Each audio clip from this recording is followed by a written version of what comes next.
1, Salmo 37, verso 1, y vamos a hablar en esta tarde acerca del tema de la envidia. Sí, estamos hablando acerca de aspectos emocionales que muchas veces brotan del corazón y de la vida de la gente. La semana pasada hablábamos acerca del suicidio, y en esta tarde vamos a hablar acerca de la envidia. Dice el Salmo 37, verso 1, no te impacientes a causa de quiénes, hermano. ¿Sí tiene la Biblia conmigo? Ni tengas, dice, ¿qué? De los que hacen iniquidad, hermanos. No tengas envidia de los que hacen iniquidad. Y tenemos que saber por qué el Señor dice no tengas envidia de ellos, amén, hermano. Tenemos que saber, así es que pidámosle al Señor que nos bendiga. Padre, gracias en esta mañana que nos permite reunirnos, adorarte, Señor, con nuestros corazones, y también, Señor, recordar tu muerte y resurrección por nosotros. Señor, gracias te damos. Te pedimos en esta mañana, bendiga nuestro corazón con tu palabra, y no solamente los que están aquí, los que mirarán por otros medios. Señor, bendice sus corazones y sus vidas en el nombre de Jesús, y que tu palabra, Señor, siempre sea tan eficaz como lo ha sido siempre, que nunca ha fallado y nunca ha faltado, Señor. Te lo pido en el nombre de Jesús. Amén y amén, Señor. Gloria a Dios. Toma ese asiento, mi hermano. Vamos a hablar acerca de la envidia en esta mañana. Y dice David, no te impacientes a causa de los malignos, ni tengas envidia. No tengas envidia de aquellos que hacen iniquidad, que hacen maldad. No tengas envidia de ellos, dice la Escritura. ¿Qué es la envidia? Ahí en sus notas puse una breve introducción. La envidia es de la palabra griega celos, donde todos conocemos lo que significan los celos. Pero estos celos o envidia es un deseo codicioso y orgulloso por algo que pertenece a otro, ¿sí? Hay un deseo, una codicia hacia algo que pertenece a alguien más. Incluso algo intangible como alguna habilidad, rencor y resentimiento hacia el éxito o posesiones de otra persona. Entonces vemos, hermano, que hay celos que no son otra cosa más que envidia. Eso muchas veces, creo que la mayoría de los que tienen 2 o 3 hijos pueden ver que desde los hermanitos empiezan a tener celos los unos de los otros, empiezan a tener envidia los unos de los otros. Empiezan a padecer, empieza a brotar este mal. Incluso babies. Usted puede ver un baby que su hijo, su hija, puede ver que si usted abraza a alguien más, el baby siente, desde bebé siente esos celos, ese sentimiento de que no, mamá, abrázame, papá, abrázame a mí nada más.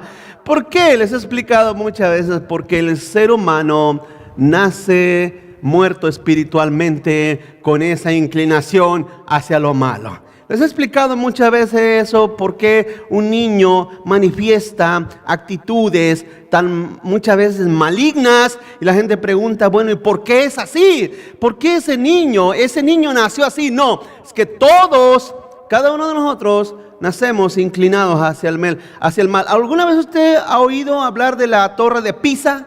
¿Ha oído o ha mirado la Torre de Pisa? Es una torre que está en Italia, que está inclinada. Por X razón, cuestiones del terreno, se inclinó. Así está el ser humano, inclinado hacia el mal. Desde niños, usted no tiene que ser enseñado. Ve a la escuela a aprender a hacer lo malo. No, ya naces sabiéndolo.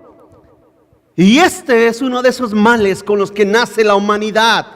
Los celos, la envidia. Es uno de los sentimientos y emociones más destructivas que existen dentro del corazón del humano, hermanos. Hay una historia, yo no soy muy habido a contar historias y ilustraciones, pero una me llamó la atención. En una ocasión había un hombre muy consagrado a Dios, era un hombre que vivía apartado, y era un hombre que tenía gran celo y amor por Dios. Y entonces una pandilla de demonios querían hacerlo caer y le presentaban diferentes tentaciones para que ese hombre consagrado a Dios cayera y pecara contra Dios. Y entonces estaban frustrados y fueron con el diablo y le dijeron: ¿sabes qué, Satanás? Este hombre, por más que intentamos hacerlo pecar, hacerlo caer, no podemos. Está muy consagrado a Dios. Es un hombre que no podemos, ya hemos intentado de muchas maneras. Y el diablo, como es astuto, ¿cuántos saben que es astuto, hermanos? Es astuto y padre de mentira. Dijo: ¿qué se están preocupando? Está fácil, miren. Llévenle buenas noticias de que a su hermano lo acaban de hacer alcalde en la ciudad. Y los demonios fueron y le platicaron que su hermano estaba teniendo éxito. ¿Y qué cree que sucedió? Le empezaron a dar envidia y celos. Los celos y la envidia no solamente es la belleza de las cosas o lo que otra persona tiene, como decía ahorita. No es solamente que otra persona le vaya bien. La envidia no solamente es por cuestiones de que la gente le vaya bien. Son muchas veces cosas que nosotros no podemos alcanzar. Y son cosas que no podemos lograr. Y son cosas que muchas veces queremos y anhelamos de otras personas que no nos pertenecen. ¿Cuántos están aquí, hermanos? La envidia es algo muy destructivo, pero a la misma vez es algo que se oculta en una manera muy sutil, muy escondida. Es una manera que se esconde intangible. Quiero ir adelante. 1. La envidia solo genera maldad porque la inicia Satanás, hermanos. La envidia solo genera maldad porque la inicia Satanás. Quiero darle un recuento, yo creo que usted ahí lo tiene. Satanás tuvo envidia de Dios, ¿se recuerdan, hermanos? Él tuvo envidia de Dios porque quería ser igual a Dios. También por envidia se cometió el primer asesinato. Caín mató a Abel cuando tuvo envidia de la ofrenda que llevó Abel. También por envidia unos hermanos vendieron como esclavo a José. ¿Se recuerdan de la historia de José? Por pura envidia lo vendieron. La envidia de Saúl, hermano, hacia David hizo que lo quisiera asesinar. En una ocasión entraron a la ciudad y cantaban las danzarinas y decían: Saúl mató a 1000, pero David mató a sus 10,000. Y dice la Biblia que Saúl ardía de envidia por lo que decían. La envidia de los fariseos y saduceos hacia Jesús los llevó a entregarlo y a entregarlo a la muerte de la cruz, hermanos. Por envidia fue lo que movió a estos fariseos y saduceos. La iglesia de Corintio estaba plagada de envidias y envidiosos. Eso les decía el jueves, hablaba acerca del el jueves pasado en la clase y decía que, hermano, por envidias, y las envidias causan división y hacen grandes estragos dentro de la iglesia. Punto número 2, la envidia es falta de fe. La envidia es falta de fe. Cuando tú sientes y cuando te llega ese sentimiento maligno a tu corazón de envidia, no es otra cosa más que una manifestación de fe o falta de fe en tu alma. Hace falta un ejercicio de fe. Es como cuando una persona, ¿qué sucede cuando una persona se echa una carrera de unos metros y siente que se le va el aire, hermano? ¿Qué significa eso? ¿Cómo? ¿Muchas hamburguesas? ¿Qué dijeron? ¿Qué sucede cuando una persona corre una distancia y siente que el aire se le va? Falta de condición, ¿verdad? Cuando usted siente envidia por algo, por alguien, es falta de fe. Y usted no puede culpar a nadie. Es la falta de su fe. Es su fe débil. Es su fe que no tiene fuerza, que no está acondicionada para resistir las batallas y las tentaciones de la vida. Porque la envidia es una tentación. ¿Me explico, iglesia? Continúo. Vamos a tomar el ejemplo y consejo de David. Hermano, ahí en el Salmo 37, no cierre su Biblia, Vamos a ir a través de Salmo. Dice en el verso 1, vuelvo a leer, David dice: no te impacientes a causa de los malignos y no tengas envidia de los que hacen iniquidad, dijo David. Vamos a ver 6 ejemplos a través de este Salmo. ¿Por qué, hermano? ¿Y cómo podemos identificar la envidia? ¿Y cómo y por qué no podemos ni debemos de caer en ella? Quiero que entienda algo, que la envidia es destructiva. Dígalo conmigo: destruye. La envidia destruye. Pero como a través de esta serie que les he enseñado, ¿sabe a quién es el primero que destruye? A uno mismo. A uno mismo, solamente a ti y a nadie más. Primero comienza carcomiéndote a ti. El gusano de la envidia empieza en tu corazón y después de que te consume, contagia a los demás. Y es ahí donde empieza. Porque dijo Jesús que todo lo malo sale ¿de dónde? Del corazón. Así es que es tu corazón, y vemos cómo David, quiero hablar acerca de cómo podemos nosotros identificarla y por qué debemos de evitarla. Primero, ¿por qué no debemos tener envidia de los malos? ¿Por qué no debemos tener envidia de los malos? Mire lo que dice en el verso 2, ahí mismo. Dice: porque como hierba serán pronto cortados, y como la hierba verde se secarán. ¿Tendrá algún sentido tener envidia del vecino que se acaba de comprar un supercarro? ¿Tendrá algún sentido tener envidia de la persona que se acaba de comprar, no sé, un vestido de marca, de clase? Porque hoy en día vivimos en eso, ¿verdad? La gente vive a través de eso. ¡Oh, qué marca! Y usted se fija, la mayoría de los bolsos de las mujeres traen la marca, y algunas están así de grandotas las marcas, así mero enfrente, ¿no? Traen la marca. No digo nada de eso, pero así la mayoría de las marcas de las bolsas están ahí. Y entonces la gente, pero te pregunto, ¿tendrá algo de sentido tener envidia de la gente que son como hierba? Porque aquí David está hablando de los impíos. ¿Me sigue, iglesia? De los impíos, de los que no son, en cierta manera, no tienen esperanza como tú dices tenerla. Así es que, en primer lugar, tienes que entender que tener envidia de la gente impía, de los que no conocen a Dios, no tiene ningún sentido, iglesia. No tiene ningún sentido, ningún valor. Dice 1 Juan 2:17, dice: y el mundo pasa y sus deseos. No pierda el Salmo 37, pero se lo leo. Dice 1 Juan 2:17, el mundo pasa y sus deseos. El mundo pasa y sus deseos, pero el que hace la voluntad de Dios permanece para ¿cuándo? El que hace la voluntad de Dios permanece para siempre. ¿El mundo qué, iglesia? El mundo pasa.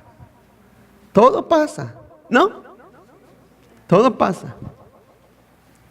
El mundo es así, iglesia.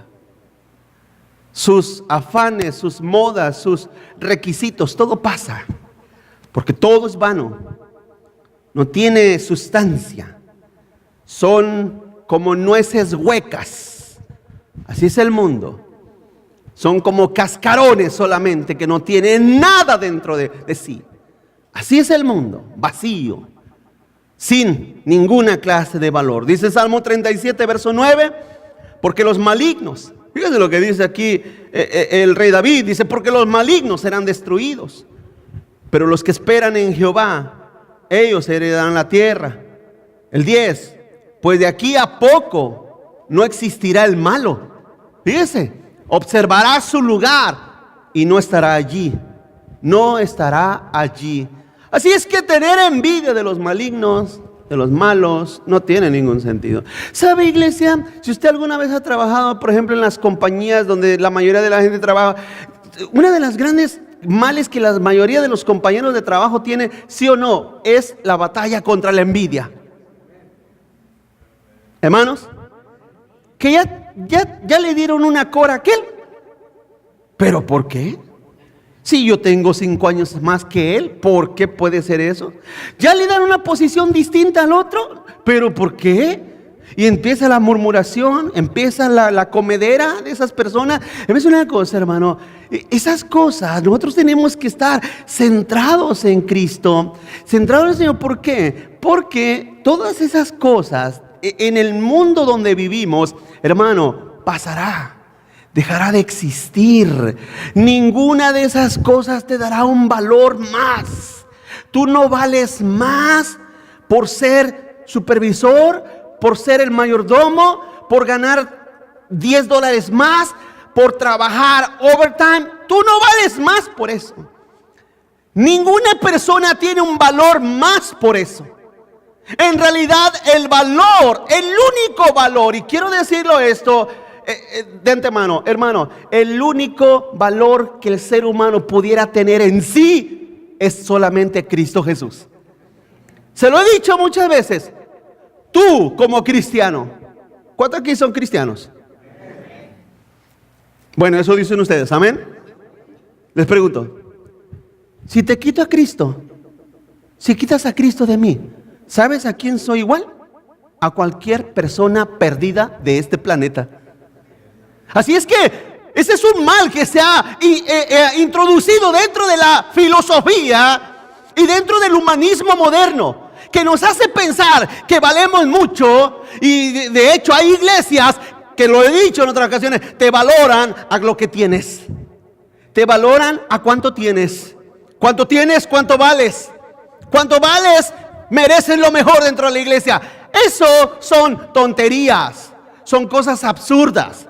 Nadie tiene un valor más. ¿Por qué? Porque el mismo Cristo que está en el hermano o la hermana que no tiene ninguna clase de educación es el mismo Cristo que está en el hombre sabio e inteligente y con grandes neuronas. Es el mismo Cristo. Y el único valor en la persona lo hace Cristo en nosotros, hermanos.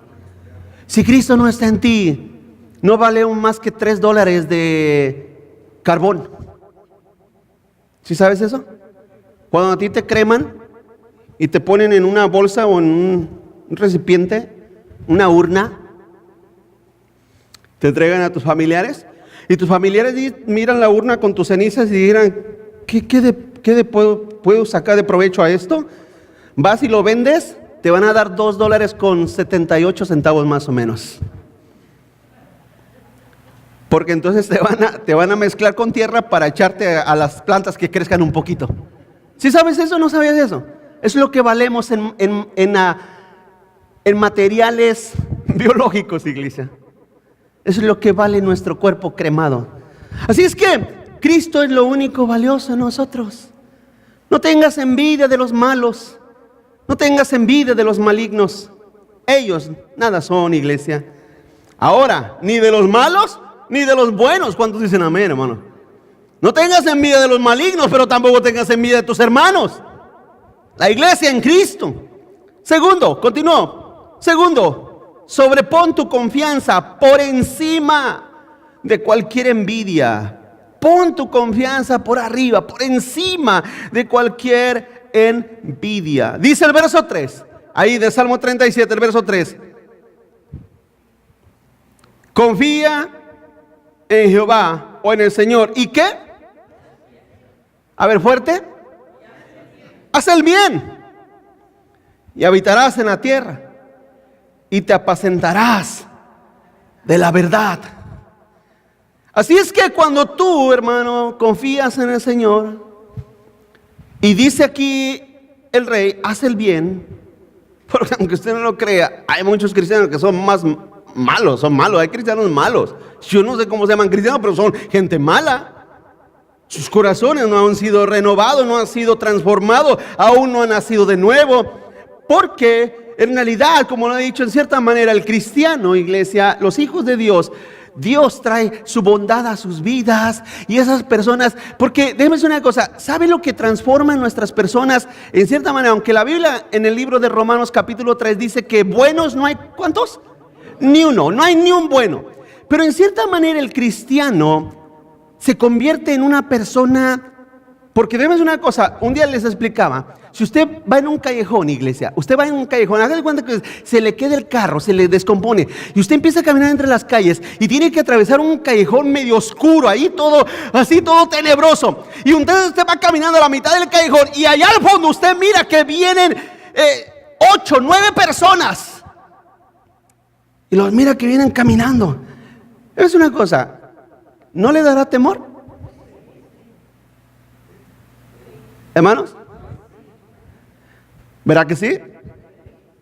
Pero al acercarse, los mira con Biblias. Yo estoy seguro que aunque usted sea ateo, va a decir: ay, Señor, gracias. Pregunto, ¿no una persona que tú la ves con una Biblia piensas, esa es buena persona, sí o no, hermanos? Así es que la diferencia del cristiano es que Dios le ha dado un buen corazón, hermano. Si usted dice: no, pastor, es que yo en otra iglesia donde iba me encontré a 3 personas que eran bien malas y ahí estaban en la iglesia, es que esas personas no eran cristianas. Iban a la iglesia porque así querían, ¿verdad? Pero no eran cristianos. Los hijos de Dios, Dios los ha convertido. Dijo en una ocasión Jesús: sean buenos como vuestro Padre que está en los cielos es bueno. Así es que, mis amados hermanos, el Señor nos da un corazón nuevo. Entonces dice David: confía en el Señor. Confía en el Señor y haz el bien. Dedícate a hacer el bien, mi amado hermano, hermana. Dedícate a hacer el bien, haz el bien, busca la manera de cómo hacer el bien. No pierdas tu tiempo en cosas que te van a perjudicar. ¿Por qué? Porque así, hermano, también la envidia no es otra cosa más que el hecho de no estar pensando en nada productivo.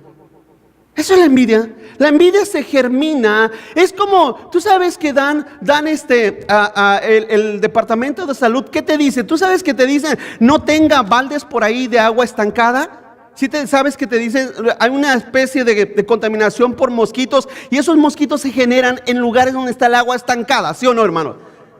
¿Me va siguiendo? Ok.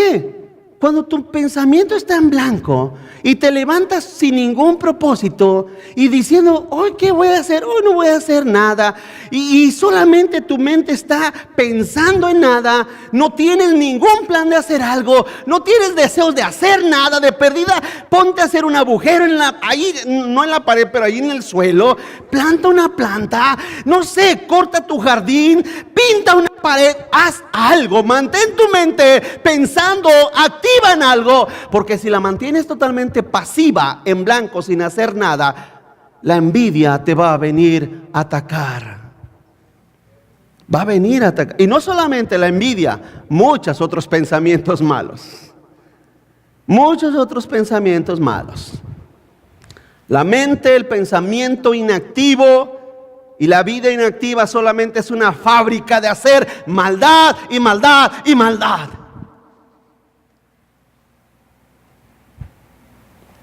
Así es que tienes que ponerte por encima, con toda tu confianza, por encima de cualquier envidia. ¿Y cómo? Haciendo el bien. Haciendo el bien. Y la verdad te apacentará. O sea, te alimentará. Señor nos da una promesa que es mejor, hermano, los que confían en Él. Es mejor confiar en Él. Es mejor confiar en nuestro Dios. La verdad vale más que el oro. La verdad vale más que el oro. La verdad no la compras en la Walmart. La verdad no te llega por gratis al buzón. La verdad de Dios es un tesoro que solamente Dios se lo da a quienes la buscan, a quien buscan esa verdad gloriosa. Pero la envidia es como un enemigo que desea destruirte. Quiero que entienda esto. Cuando usted siente envidia hacia algo, hacia alguien, especialmente hacia alguien, por el éxito, por lo bonito, lo bonita que está, por lo famoso, lo famosa que es.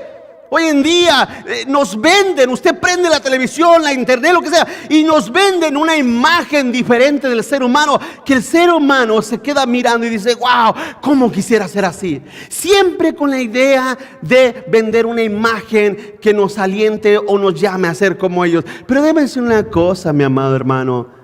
En realidad, cuando nosotros confiamos en el Señor, una de las cosas que nos bendice a nosotros es saber, entender que somos hechos a la imagen de nuestro Dios. Y eso es una bendición. Eso es algo glorioso para nuestras vidas. Quiero que entienda la envidia. Cuando tú sientes envidia y que te estás cargando de envidia hacia algo, de celos hacia algo, eso está por destruirte. Mire lo que dice Proverbios 24, versos 27, verso 4. No lo busques, si quieres se lo leo. Proverbios 27, 4 dice: cruel es la ira e impetuoso el furor. Más, dice Salomón, más, ¿quién podrá sostenerse delante de la envidia? Porque la envidia es destructiva. La envidia es un enemigo portentoso. La envidia no se vence nada más con decir una oración. No. Tienes que sujetarte a Dios. Tienes que vivir rendido a los pies del Señor. Porque dice ahí que es cruel también. ¿Y quién podrá sostenerse? En otras palabras, Salomón reconoce que la envidia es muy peligrosa. Es como un día, hermano, les explicaba, hay animales que los dominamos, ¿sí o no? Pero hay animales que nos dominan.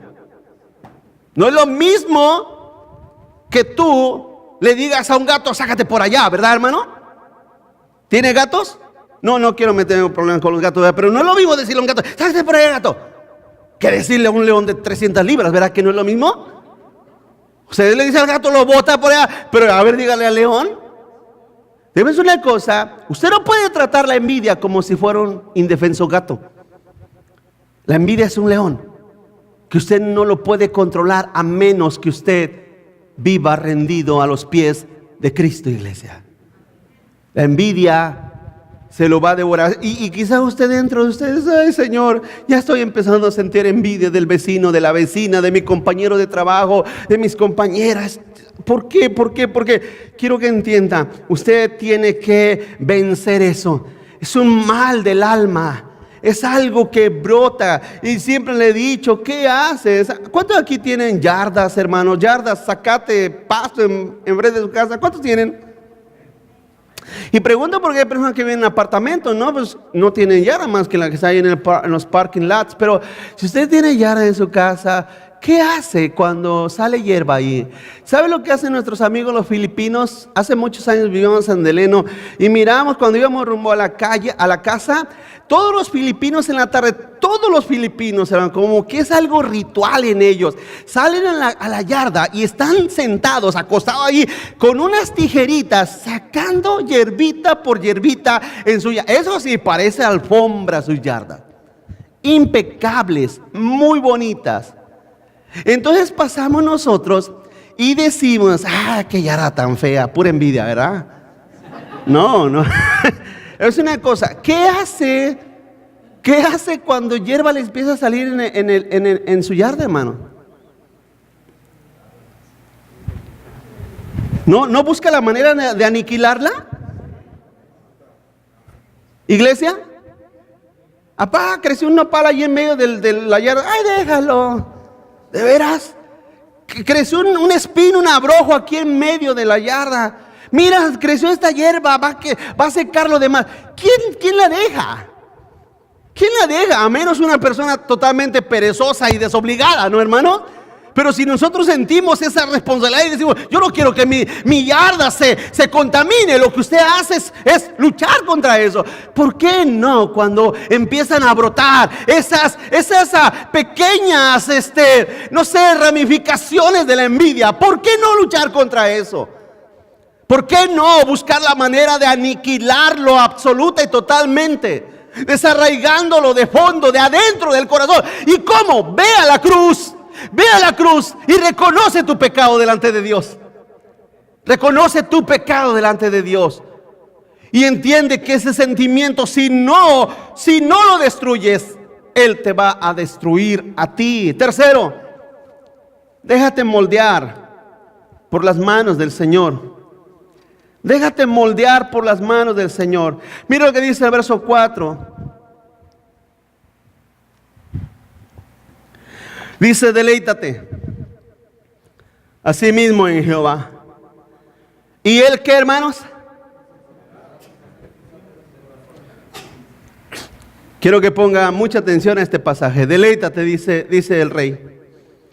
Deleítate en el Señor Esa palabra deleítate es una palabra hebrea que no significa lo que nosotros entendemos aquí de deleitarme. Es como cuando estás saboreando algo, cuando comes algo y lo saboreas, que lo comes, como cuando usted ha visto un niño comer chocolate, come y así. No significa eso. Deleitarte no significa que sientas placer al comerlo, no. Deleitarte es de la palabra maleable.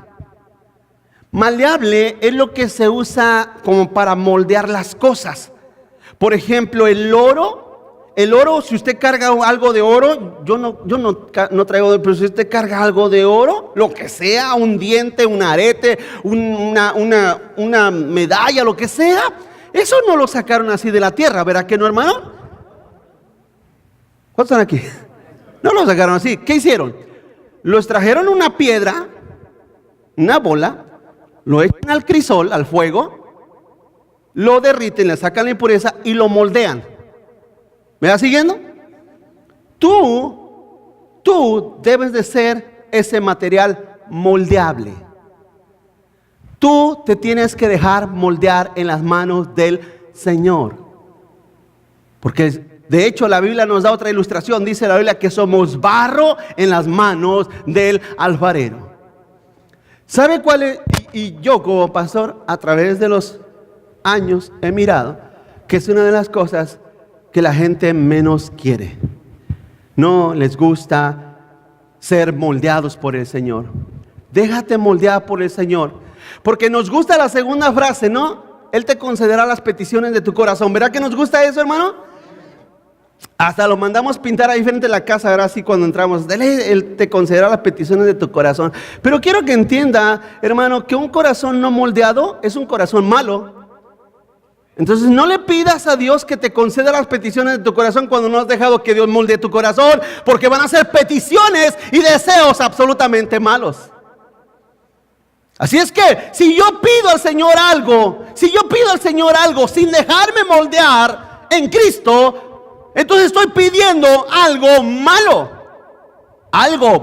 que me va a hacer daño. Cuando tú te moldeas y dejas que el Señor moldee tu corazón, por eso dijo el Señor en otra ocasión, todo lo que pidan en mi nombre les será dado, ¿sí o no, hermanos? Pero es la misma acotación. Pedir en su nombre significa pedir bajo su autoridad. Una persona que no se sujeta a Dios, que no se sujeta al Señor, que no se sujeta a Cristo, ¿qué pides? Pides para tu daño. Por eso dice Santiago, piden y no reciben porque piden mal. Moldéate. Señor, aquí estoy. Moldea mi vida. Moldea mi corazón. Moldea mis pensamientos. Ahora la pregunta es, ¿cómo, pastor? ¿Cómo puedo dejar que el Señor me moldee? Está muy sencillo, muy sencillo. Bueno, digo sencillo siempre y cuando tú te esfuerces por hacerlo. Estudia la palabra de Dios. Lee la palabra de Dios y vívela cada día. Vívela. ¿Con qué batallas? Hablaba aquí, batallas con la envidia, batallas con hay gente que son iracundos, que explotan, se enojan de un momento a otro, la ira les brota, parecen, no sé, y se enojan. Hay otras personas que batallan con la mentira. Lo mentiroso no se les puede quitar. Y mienten aquí, y mienten allá, y le mienten a uno, le mienten al otro. Son mentirosos. Hay personas que batallan con diferentes cosas. La única manera de quitar eso es cuando tú vas a la palabra de Dios, la lees, pero tú vives por ella, lo pones en práctica, vives a través de ella.